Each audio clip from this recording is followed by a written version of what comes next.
conselheiro que dormia. Bom, tu tem história, eu não tenho. Conselheiro que dormia aqui a sessão inteira. Aí pega mal.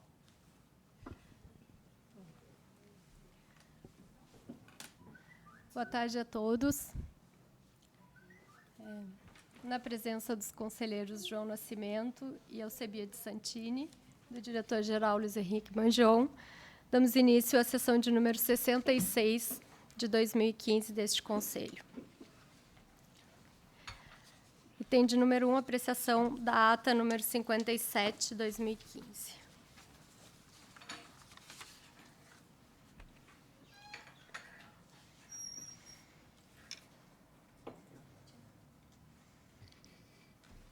Conselheiro João, alguma observação? Sem problema. Ok. E eu fiz alguns ajustes com a assessora ali, já também não tem problema. Está acertado, então, aprovada a ata de número 57. Comunicações. Está pautada para o dia 22 de setembro, sessão número 68, análise dos seguintes processos. Processo 720-390015-1, que trata do recurso da usuária Noeli Guimarães contra a penalidade aplicada pela Corsã, decorrente de irregularidade na medição do consumo de água. Conselheiro relator, Alcebiades Santini. Conselheiro revisor, João Nascimento da Silva.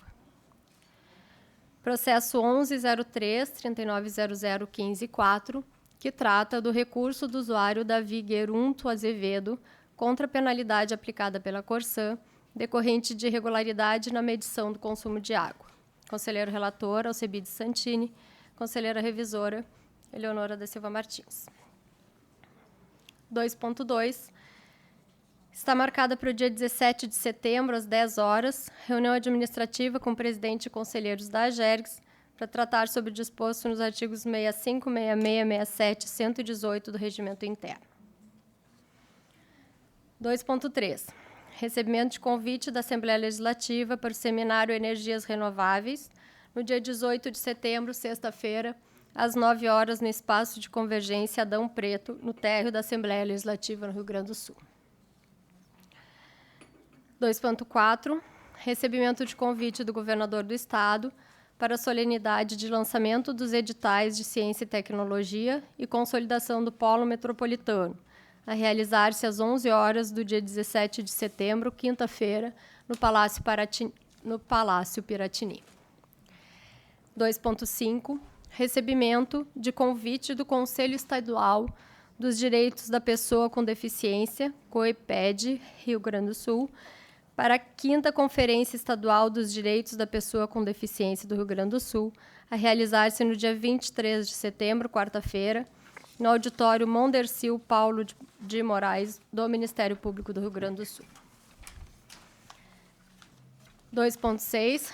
Recebimento de convite do governador do Estado para o desfile dos festejos Farroupilhas 2015, a realizar-se no dia 20 de setembro, domingo, às 9 horas, na Avenida Edivaldo Pereira Paiva, no Palanque Oficial.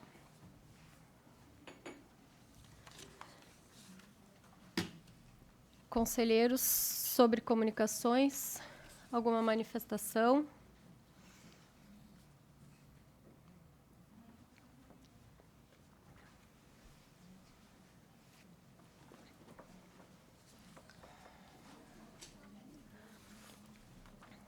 Algum conselheiro gostaria de participar de algum dos eventos?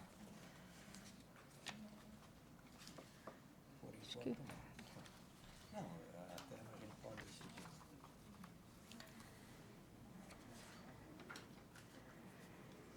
Passamos, então, ao item 3, matérias.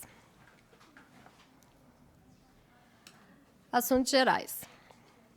3.1.1, relato do diretor Luciano Schumacher Santa Maria sobre obras na captação do município de Alvorada.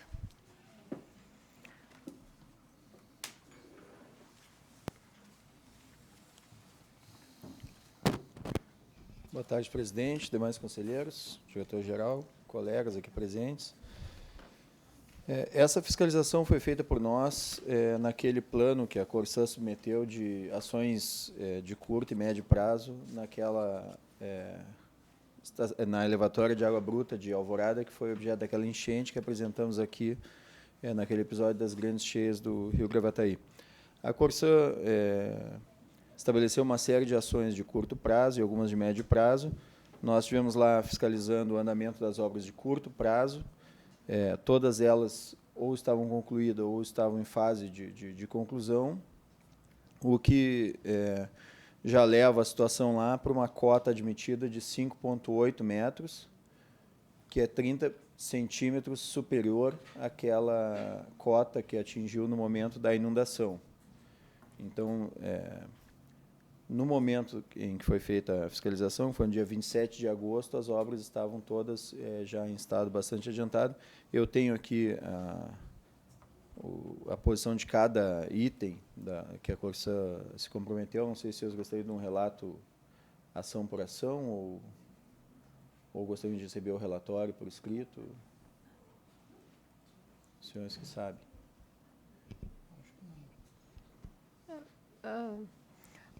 Como sugestão, talvez a gente possa dar uma lida, receber o relatório e, se houver alguns questionamentos, deixar para a próxima sessão. Eu gostaria de ouvir, senhor presidente. Então vamos ouvir. Bom, o primeiro ponto que a gente foi na própria captação de Alvorada. A primeira medida que a Corsã tinha se comprometido era a elevação do terreno para uma cota de 5,5 através do aterro do terreno. Essa ação específica, com as demais que eu vou relatar, ela entendeu que não é mais necessária. Ela não vai elevar toda a cota do terreno, vai elevar só em volta do prédio. Bom, a primeira ação que ela estava fazendo é a execução da laje e parede na porta principal e vedação das portas, que é por onde a água entrou. Estava em andamento no momento, com prazo de conclusão de 10 dias, portanto, neste momento já deve estar concluída. E, como consequência dessa obra, eles iriam estender a monovia, que é o trilho que suspende os grupos motor-bomba, e já estavam instalando as borras de vedação e as comportas que iam conter a água. Depois da modificação da entrada dos cabos de alimentação, que entravam na altura do piso e tinham que ser deslocados para entrar na altura do telhado, havia já uma empresa contratada pela Corsã para fazer a mudança dos cabos, e ela estava fazendo a mudança de forma gradual, porque os motores estavam operando. Os motores operam normalmente, então tem que se fazer uma combinação para a modificação dos cabos, de forma a desligar pelo menor tempo possível cada um dos motores, e isso já estava em andamento, e a previsão naquele momento era de 20 dias, já decorridos praticamente os 20 dias, a obra já deve estar concluída, né? Depois, fechamento das janelas laterais, já estava concluído naquele momento, a vedação das janelas. A execução de um banheiro e da sala dos operadores, o banheiro de alvenaria, que era junto do prédio, já tinha sido removido, demolido, né? E se estava tratando da construção de novo banheiro de alvenaria aos fundos do prédio. Até a conclusão dessa obra, tinha sido instalado um banheiro num container para o pessoal que opera lá poder utilizar, né? Então, mas a obra do novo banheiro, que vai ser a solução definitiva, já estava em andamento. A instalação do grupo gerador, a companhia instalar um grupo gerador lá para os momentos de faltas de energia prolongado. O grupo gerador já estava lá no local, faltando sua conexão. A vedação da antiga entrada de energia, da energia do prédio. O prédio possuía 22 aberturas para passagem dos cabos de alimentação, no mesmo nível do terreno, que são aquelas aberturas que os cabos estão passando para cima, né? A obra já está concluída, então todas as entradas de energia já foram fechadas e vedadas. Melhoria da trafegabilidade da estrada. Os senhores lembram que um trecho de 500 metros da estrada tinha sido alagado junto, né? E por baixo da estrada passavam as adutoras, né? Então, a empresa já começou a colocar uma camada de basalto nos pontos mais críticos e estava em andamento no momento da nossa vistoria. E depois a revisão geral das instalações elétricas também estava acontecendo no prédio todo por conta da entrada de água que houve, o pessoal estava fazendo uma revisão completa. Esse foi o nosso plano de inspeção lá na captação de Alvorada. Depois, na elevatória de água bruta, em Cachoeirinha. Dá para nós falar sobre a Alvorada? Ah, sim, pois não. Eu queria saber, assim, doutor Luciano, na sua opinião, essas obras que estão sendo concluídas lá já vão superar o teste desta semana, onde se anuncia chuvas em grandes proporções? A posição, quando a gente teve lá, concluindo as obras que estavam em andamento, a posição é que suporte níveis de até 5,8 metros. Sim. Naquela ocasião, que tinha sido, o senhor recorda, a maior enchente dos últimos 40 anos, tinha atingido 5,5 metros. Então, se o volume de chuvas for até o volume recorde que tivemos daquela oportunidade, sim, suporta. Se houver um novo recorde, supera em 30 centímetros aquele, então pode ser que haja problemas, mas a empresa, eu ia relatar no final, a empresa ela comprou um barco que está no local, ela já tem os geradores no local também, e as bombas. Então, ela teria condições de, ainda que houvesse uma precipitação que causasse uma enchente, a resposta dela, com certeza, seria mais rápida do que foi naquela oportunidade, porque grande parte das ações que ela teve que mobilizar para poder responder ao evento já estão tomadas. Então, ela já tem um barco no local, que facilitaria o transporte, já tem um gerador no local, porque naquela oportunidade a estação ficou um dia, né, sem energia, o que atrasou a resposta da empresa. Então, essas ações, ainda que houvesse a enchente, teria uma resposta mais rápida nesse sentido. Então, essas obras primeiras já garantem, né? E depois, aí o senhor recorda daquele ofício que existem obras de médio prazo, que a gente está programando uma ida lá no momento oportuno para verificar, que aí traria uma segurança ainda maior, né? A ideia da Corsan, pelo menos naquele primeiro momento, é levar 7 metros. Né? Dá para concluir, então, que há um plano alternativo se efetivamente acontecer o que se anuncia, porque é um anúncio quase oficial até das agências aí que medem esse tipo de precipitação, de que vai ultrapassar 400 milímetros,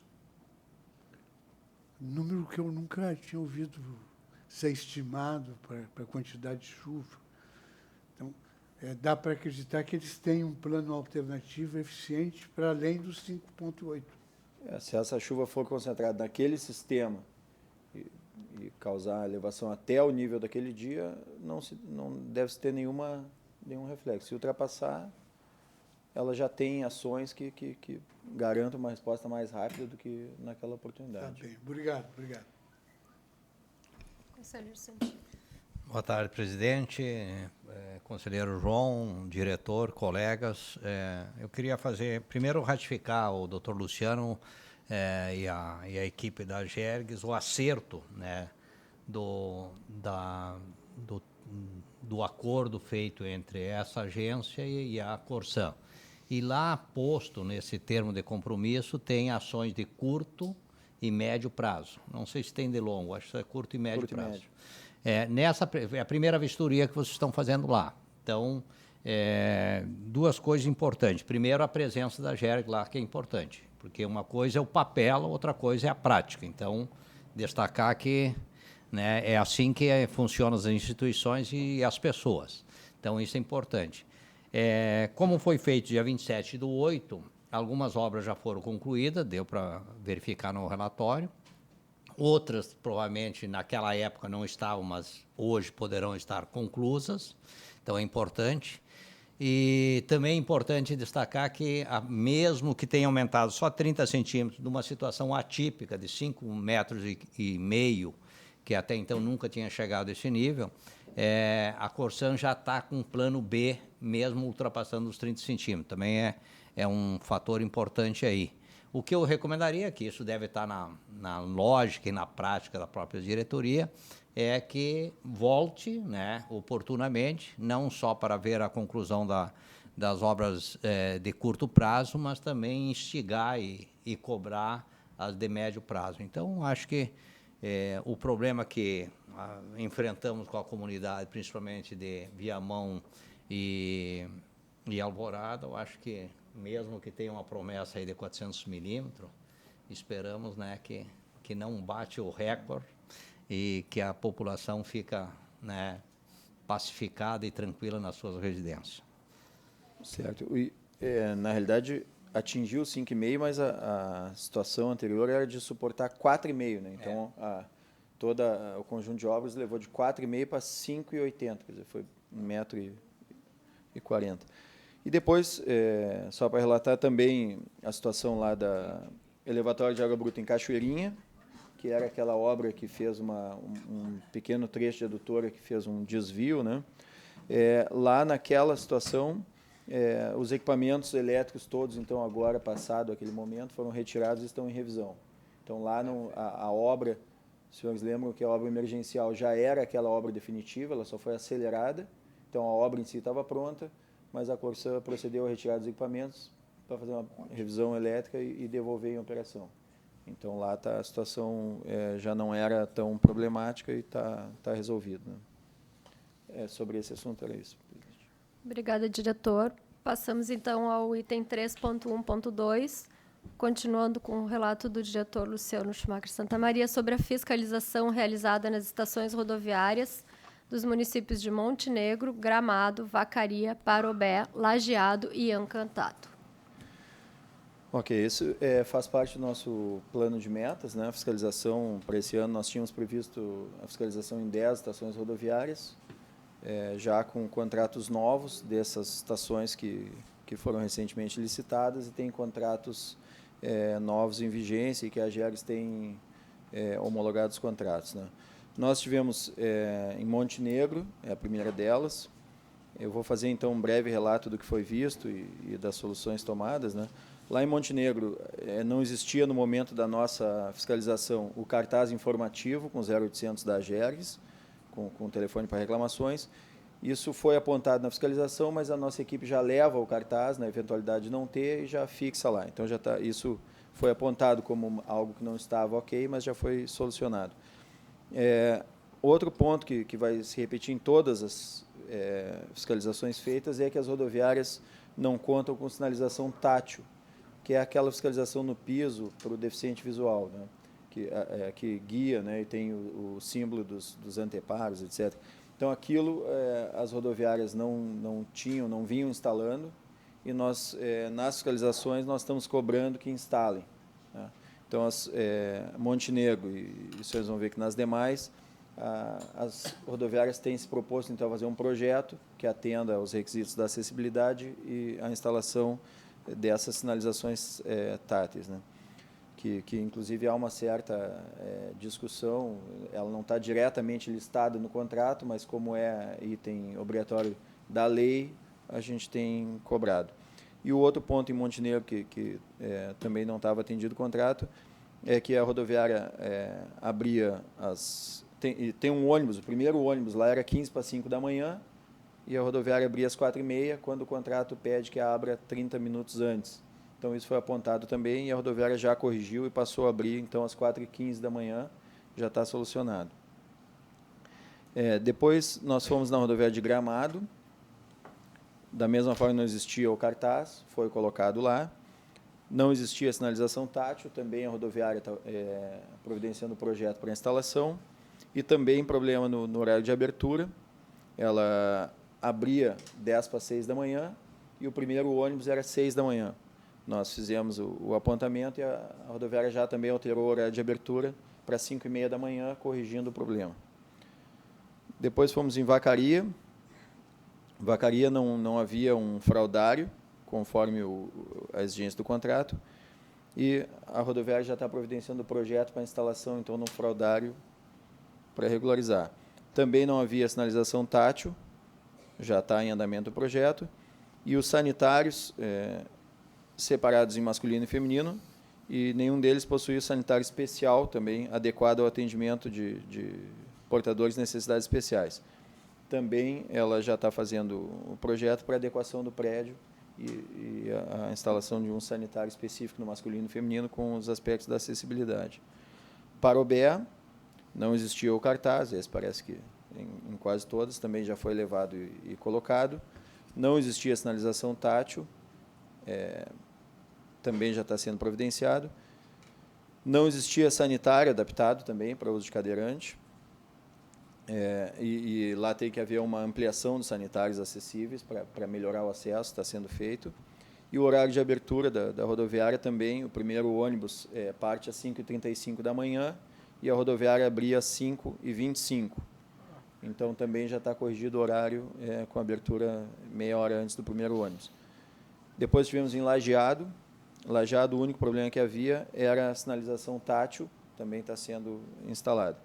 E Encantado, que foi o último município dessa leva que estou apresentando aqui, existia um trecho de sinalização tátil, mas não cobria todas as instalações da rodoviária, e a gente pediu, então, que faça a complementação, e a rodoviária está fazendo o projeto para nos atender a nossa fiscalização e instalar, então, o que faltava da sinalização tátil.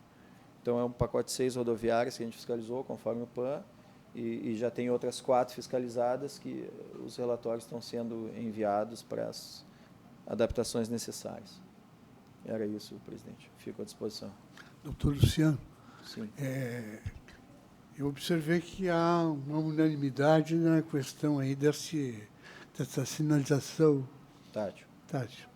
E percebi que há uma informação de que todas elas também estão elaborando projetos. A pergunta é, tem prazo de previsão para que esses pisos sejam efetivamente sinalizados? Na realidade, o nosso edital, que foi elaborado pelo DAER, foi homologado aqui, foi objeto do certame licitatório, ele previa especificamente adaptações do prédio quanto a deficientes físicos. E existe o decreto 5296, que regulamentou a lei, ele faz uma diferenciação entre deficiência física, deficiência visual e auditiva. Então, a maior parte das concessionárias estavam entendendo que, como o edital era expresso na deficiência física, eles deviam instalar rampas, barras laterais, todos os equipamentos da acessibilidade física. A nossa fiscalização tem cobrado também a tátil, embora não fosse expresso do contrato, e as rodoviárias, então, estão entendendo a necessidade e a importância de ter esses equipamentos e estão fazendo seus projetos e adaptando. Então, como não era uma exigência expressa do contrato, ele não trazia um prazo específico para a instalação desse equipamento. Então, a gente tem apontado isso e as concessionárias têm prontamente se proposto a regularizar. E são coisas muito simples. Existem modelos que são lajotas que se instalam, existem modelos que são aparafusados, é só as tiras aparafusadas no piso existente. Tem modelos que são adesivos. Então, cada rodoviária vai ver conforme a necessidade e o fluxo de pessoas, né, e vai adotar uma solução específica. Mas os prazos têm sido razoáveis de atendimento, o pessoal tem sido compreensivo nessa questão da diferença do contrato e tem instalado os equipamentos. Razoáveis dá para se interpretar assim, tipo 3 meses? A gente tem apontado no máximo 3 meses, né? 3. É uma pergunta derradeira. Claro. Talvez não tenha sido objeto da fiscalização. A questão da higiene das rodoviárias, deu para observar alguma coisa ou não? É objeto da fiscalização. A gente tem feito a fiscalização de rodoviárias em 2 blocos. Na verdade, eu trouxe aqui os aspectos que estavam em desconformidade com o contrato e não relatei o que estava ok, mas a gente divide a nossa fiscalização em 2 etapas. A gente vê a instalação física da rodoviária, a existência dos banheiros, sala de espera, lancheria, ponto de taques, orelhão, tudo aquilo que a rodoviária se comprometeu lá no projeto, no certame licitatório, aquilo é verificado, e a gente vê também os aspectos de serviço, que incluem número de guichês em funcionamento, horário de serviço, a questão das limpezas, a questão do conforto da circulação, da acessibilidade, todas as questões essas de serviço. Todas essas questões estão a contento, e por isso eu não relatei aqui que eram só os problemas, mas se os senhores quiserem, a Estela pode encaminhar a cópia do relatório completo, onde tem lá tudo que foi examinado, o que estava de acordo, e os senhores vão ter lá a notícia dessas diferenças aqui. Mas isso é examinado. Obrigado. Diretor Luciano, eu queria fazer uma pergunta antes de fazer um desdobramento. Quantas rodoviárias está sob a nossa competência aí de fiscalização no Estado? Sob nossa regulação e fiscalização, todas, que me parece são, me ajuda, diretor-geral, por volta de 300. Mas a gente está priorizando, no momento da fiscalização, a gente está priorizando aquelas rodoviárias que já tiveram seus contratos renovados pela licitação, porque as antigas não têm obrigações claras, definidas, né? Então, essas novas já têm contratos que têm todo o regramento, então a gente está priorizando essas novas. Né? Tá. Como é que é definido dentro do plano de meta essa periodicidade de fiscalização? É por amostragem ou é por incidência de conflitos? Não, a gente fixou naquele momento da definição do plano do ano passado, o Conselho aprovou que para esse ano seriam realizadas 10 fiscalizações. Né? A gente priorizou aquelas maiores rodoviárias com contratos assinados. Então, a gente procurou Lajeado, Vacaria, Gramado, de municípios. As rodoviárias são divididas de primeira a quarta categoria, mais a especial de Porto Alegre. A gente está tentando, na medida do possível, de acordo com o andamento dos contratos, ir naquelas de primeira, segunda categoria. As de quarta, a gente foi em alguma rodoviária de quarta categoria, existe um problema sério, que é notícia todo dia na imprensa, que os empresários, mesmo aqueles que ganharam a licitação, estão desistindo dos contratos, né? Estão querendo entregar as chaves para o Daira. O caso de Parobé, que recentemente cavou uma trincheira, né, para os ônibus não encostarem.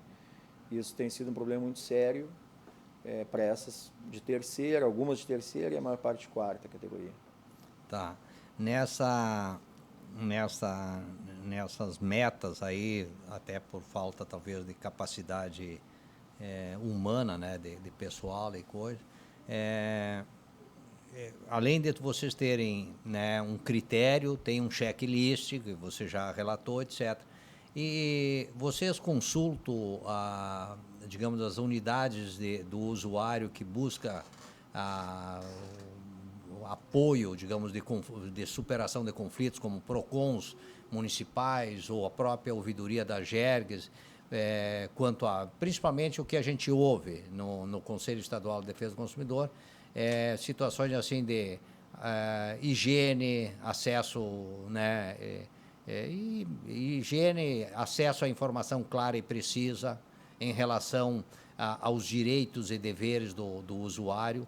Principalmente, isso é uma das incidências. Ele não sabe que adquirir uma passagem, qual é o direito que ele tem para compensar ou devolver e receber o valor de volta ou fazer uma troca. Esse tipo de coisa é analisada, né, nesse processo de fiscalização ou não? A gente, sobre a formação do calendário e os itens mais reclamados, a gente busca o apoio sempre da nossa ouvidoria aqui, não só na estação rodoviária, mas saneamento, todas as nossas ações de fiscalização, os ônibus também são guiados um dos elementos que a gente usa é a quantidade de reclamações. Né? Mas na Gerges? Na Gerges, que é o nosso contato. E a ouvidoria não busca o apoio complementar da informação junto ao PROCON municipal? Isso que era importante saber. Confesso que a fiscalização diretamente não sei se a ouvidoria tem esse contato. Se não tiver, eu acho que é uma recomendação procedente, porque eu acho que o consumidor lesado, a primeira esfera de busca de apoio é o PROCON municipal. Eu posso alertar a Gabriela, sugerir ela que faça isso. Quanto à questão dos direitos, a gente analisa alguns itens que estão dentro da prestação, sim. A gente entrevista usuários, por exemplo, para saber se a rodoviária esclareceu que o seguro é opcional e não Sim, isso se faz. A gente aproveita alguns usuários que estejam ali comprando as passagens e consulta, né, se o pessoal informou que o seguro era facultativo. A gente verifica os quadros de aviso, a gente verifica a divulgação dos horários de partida de ônibus. Isso também é feito, toda essa parte de informação é feita. A divulgação propriamente dos direitos, aí não seria uma etapa da fiscalização, né? Seria uma etapa talvez educativa, que também o próprio PROCON, pode ser, talvez. PROCON, via ouvidoria, ações de educação aí estão fora do escopo, que a gente fica numa rodoviária, né, algumas horas analisando o prédio e faz um relatório do que foi visto. Né? E nessas rodoviárias que está expressa no contrato a obrigação de fazer, tendo uma situação identificada pendente, vocês fazem o retorno, a checagem, depois de 2, 3, 4 meses, para ver se foi cumprido? A concessionária já tem nos mandado comprovações, né? Então o adesivo já cola, já manda uma foto, o horário de funcionamento ela já atesta que alterou. Tá satisfeito, obrigado. Obrigada, diretor. Obrigado. Senhores conselheiros, algum assunto adicional na nossa pauta? A palavra está à disposição. Conselheiro João, algum item a mais? Senhora presidente, eminente conselheiro, diretor-geral, colegas, servidores, quero registrar, inicialmente, minha satisfação de vê-la à testa dos trabalhos e a facilidade com que dirigiu esta sessão, sem tropelias, né, tranquilamente. Mas eu quero, senhor presidente, me penitenciar e comunicar a esse plenário que ontem liguei à conselheira Eleonora com relação à questão do catamarã. Eu houvera lido no jornal Correio do Povo da semana passada que no dia de ontem haveria uma reunião convocada pela Metroplan a ser realizada na sede do Banco do Brasil, lá em Ipanema. Não sei por que razões, acabei entendendo, na leitura, certamente apressada, que a reunião era às 14 horas. E aí dei com os burros na água. Cheguei lá, não tinha ninguém. A reunião estava marcada para as 19 horas. Então, isso me impossibilitou de estar presente como era o meu desejo. Até para, acompanhando a reunião, poder ter uma ideia mais clara de que, quando chegar aqui, projeto para análise, a gente não sofra o sufoco que passou em dezembro do ano passado. O conselheiro Santini, no ano passado, quando se foi definida essa questão do catamarã, com o novo roteiro e nova tarifa, foi um sufoco bárbaro. A gente acompanhou externamente. Né?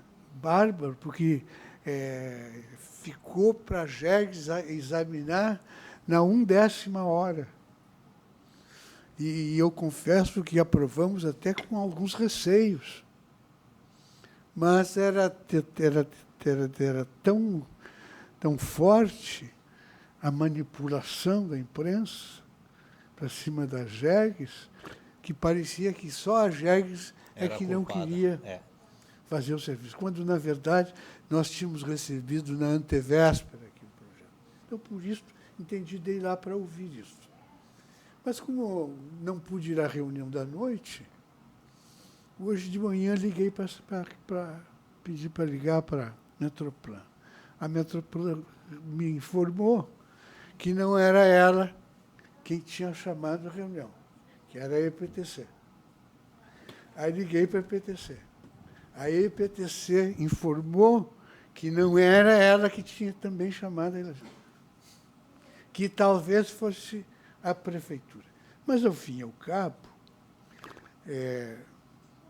diante da incerteza de quem, na verdade, estaria promovendo esta reunião, que era para examinar a possibilidade de estender linhas do catamarã, aí no nosso litoral do Guaíba, então, não me detive muito ao telefone, porque eu uso o telefone como instrumento de comunicação rápido. E pedi à pessoa com quem falei, que me disse ter estado na reunião, se fosse possível, se não houvesse inconveniência, que me mandasse uma cópia do que foi tratado na reunião e quem estava presente. Então, eu queria pedir formalmente, senhora presidente, que determinasse o envio de um ofício a um desses circunstantes aí, que nenhum assumiu efetivamente a responsabilidade da autoria da reunião, para que a gente já possa saber de forma oficial o que se tratou, quem estava presente, que interesses podem estar circunjacentes aí nessa questão. É o pedido que faço. Quer complementar mesmo? Bom, primeiro tem que agradecer os elogios do conselheiro João. A minha Eu pessoa... sempre digo, a melhor conselheira do Brasil. Eu acho que essa questão do catamarã é extremamente relevante para a Gergs. Acredito que o presidente não vai se opor a oficiarmos formalmente de repente, todos os órgãos envolvidos, a Metroplan, a EPTC, a própria prefeitura, e eu acho que nos colocar à disposição para colaborar ou fazer alguma reunião para que a gente participe do processo e que não ocorra o que ocorreu no ano passado sobre a nova variante que foi definida e que foi homologada para parada no Barra Shopping. Acho que é super importante essa preocupação. Acho que temos que atuar proativamente, como diria o conselheiro Santini, né? Antes que os problemas aflorem. Que os problemas apareçam. Conselheiro presidente, eu só queria ratificar, eu acho que a oportunidade de hoje ser liderado por uma mulher, né? Diz que o homem inteligente aprende e evolui mais com as mulheres do que os próprios homens, né? Então isso é importante. Mas foi oportuno que o conselheiro João traz o assunto da catamarã. Preliminarmente à nossa reunião, nós estávamos discutindo lá na nossa sala com a conselheira Leonora e com o diretor essa preocupação, né? Nós acabamos de aprovar agora um reajuste, já defasado no tempo, teve um recurso, a qual o processo foi distribuído para mim, que ainda não chegou. Tem uma demanda da imprensa aí, né, que a nossa conselheira hoje vai ter um contato aí às 16 horas em cima desse assunto. É um assunto quente, né, preocupante, e temos aí desafios importantíssimos. Por exemplo, em novembro a data base para um novo reajuste. Já pensou? Nós estamos anunciamos um reajuste agora. Vamos anunciar um em novembro. Vamos trabalhar revisão tarifária em janeiro ou fevereiro. Isso está tudo acordado. Tem a expectativa... Acordado? Hã? Acordado? Não, acho que está em Está no ato. contrato. Está no contrato. Está no contrato. Então é disposição contratual. Contratual, desculpa. E aí é o seguinte, nesse cenário, e tem uma expectativa de alguns atores que fazem parte diretamente desse assunto, que estão levantando o tema. O que eu queria dar a vênia aqui, com todo o respeito ao presidente, eu acho que o presidente Aires, nós temos como conselheiros e como diretor dessa casa, acho que temos que fazer um levantamento dos deveres, né, de cada instituição, principalmente a nossa, esse cronograma, e não deixar chegar a situação que foi o ano passado. Por isso, a importância que eu digo, se a gente tivesse um comitê, né, e isso é uma tendência de aprovação nesse conselho, constituído para esse segmento, onde todos os atores poderiam, né, estar convergindo e propondo alternativas, né, respeitosas e de soluções para o usuário, principalmente para o agente econômico, nós poderíamos eliminar algum desgaste aí futuro. Então, a minha recomendação é levar esse assunto com emergência ao nosso presidente Aires, no sentido de ver como está. Eu fico preocupado que alguém convocou uma reunião de um assunto, a qual nós somos parte diretamente, né? Fomos convidados, teve um contratempo, mas a dificuldade de alguém socializar os integrantes desse grupo e o conteúdo... Não, colega, permite? Nós não fomos convidados. Lá não fomos, mais grave ainda, mais não grave fomos ainda. convidados. Foi uma iniciativa... Pessoal, porque eu vi que ia ser, fui lá só para ver. Então, não, é o seguinte, não veio convite. E aí eu posso dizer com toda a propriedade, o ano passado eu acompanhei, porque faz parte do nosso contexto de buscar harmonização na relação de consumo. Mesmo fora da Gergs, a imagem que ficou, né, perante o usuário e a sociedade é que a Gergs criou dificuldade para ter uma solução. E é bem colocado pelo conselheiro João. Então, né, eu digo sempre, tem conflito, tem problema, temos que ser inteligentes para construir a melhor solução com respeito e preservação da competência e da boa imagem dos atores institucionais e dos atores profissionais que atuam nessas instituições. Então, a recomendação final, eu acho que botar isso como o diretor está aqui, a nossa presidente também está aqui, tão logo seja oportuno a gente conciliar essa preocupação com o nosso presidente Aires e tentar construir uma solução, né, diplomática, efetiva e participativa, essencialmente. Acatando as sugestões, eu acho que desde já podemos deixar definido aqui no Conselho de realizarmos uma reunião entre os conselheiros, uma reunião administrativa com o presidente, especificamente para tratarmos desse assunto e ver de que forma podemos atuar para evitar problemas. E também importante ressaltar que já conversamos antes, mas que a autorização que foi dada para a parada do Barra Shopping foi de 12 meses e expira no mês de dezembro. E já estamos em setembro e, ao que parece, ou pelo menos ao que sabemos aqui na agência, esse processo de renovação ou de licitação para prorrogação não teve andamento. Então, é mais uma questão que temos que discutir. Então, eu acho que o Conselho já pode deixar decidido que faremos uma reunião administrativa com o presidente, só acertamos a agenda com o presidente posteriormente. Tem essa reunião marcada para o dia, Presidente, dia 17. se me permite voltar à tribuna, a minha observação é de que nós acompanhemos o processo. Até porque, ao fim e ao cabo, nós é que vamos ter que decidir. Então, porque a gente está acostumado a receber o prato feito, né? O PF, como chamam os estudantes, né? Então, quando vem de lá, a solução já vem pronta. Só Exatamente. nos resta homologar. Acho que temos que participar E durante eu acho a elaboração. que, usando sempre a lição que o colega Santini tem nos trazido, nós temos que ter uma proatividade aí, no sentido de estar preparado para interagir nesse processo, mas uma posição inicial de acompanhamento. Sim, Tá? Sobre esse assunto, era isto, senhor presidente. Mas eu queria fazer uma outra colocação em homenagem aos nossos servidores. Eu examinei, embora sem profundidade alguma, o documento que foi trazido a semana passada aqui pela Associação dos Nossos Servidores.